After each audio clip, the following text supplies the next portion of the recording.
Hi, I'm Maz Jackson. So Maz, tell me about your father's store. My dad was a village grocer. There were 6 women worked in the shop, and my Uncle Toby did the round. And he went out with the groceries to the women during the week, and some of the women obviously wanted things that weren't in the shop, such as shoes. So Uncle Toby would ask them what kind of shoes they would like, and they'd either say a patent pair or I want a work shoe or whatever. And he would take that and the size and stuff to my dad. And then every Wednesday my dad went to Norwich to get various things, and shoes in particular. So as a little girl, when I was on school holidays, I used to go with my dad up to Norwich. And one of the places we went was one of the factories on the river that made shoes. And I can remember as a child going up these rickety stairs, and it was about, I don't know how many stories high, but it must have been about 3 or 4. And these big oak floors.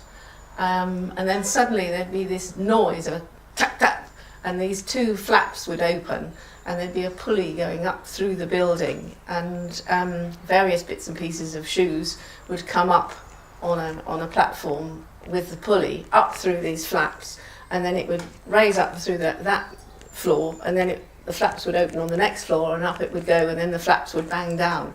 But there was no health and safety, no rails or anything around it. But as a child, it was fascinating to see this.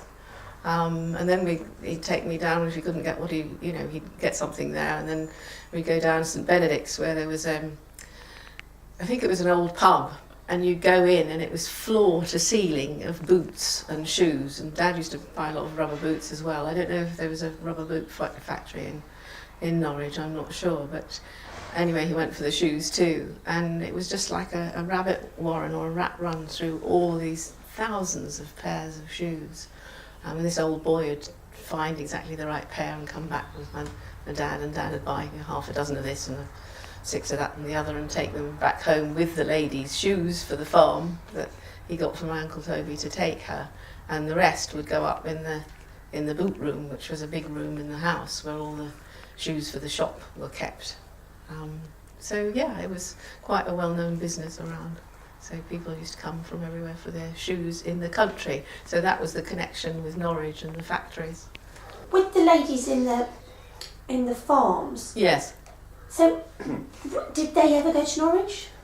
No, they never, very, very rarely went anywhere. They might go on a chapel outing or something, or a church outing. But they were on the farm, and they'd do the stone picking in the fields and cook for their husbands and their children. But Uncle Toby often was their only contact with news and stuff. And I mean, a lot of those houses then didn't have electricity. There'd be paraffin lamps and gas lamps and actual ovens that were run on paraffin. So it was quite poor for those farm labourers' wives. So having the pair of shoes for Uncle Toby was quite something. So it was, the culture. I can remember that. That's in my memory as a child, and these women being isolated on the farm. So if they bought a pair of court shoes or something, yes, they'd only wear them to church, presumably? Yeah, or to a family wedding or something. Yeah, they would be their best shoes. And Mr. King, my dad, would go and get them, and then the other Mr. King, my Uncle Toby, would take them to them. So they were, very respectful of Dad and Uncle Toby.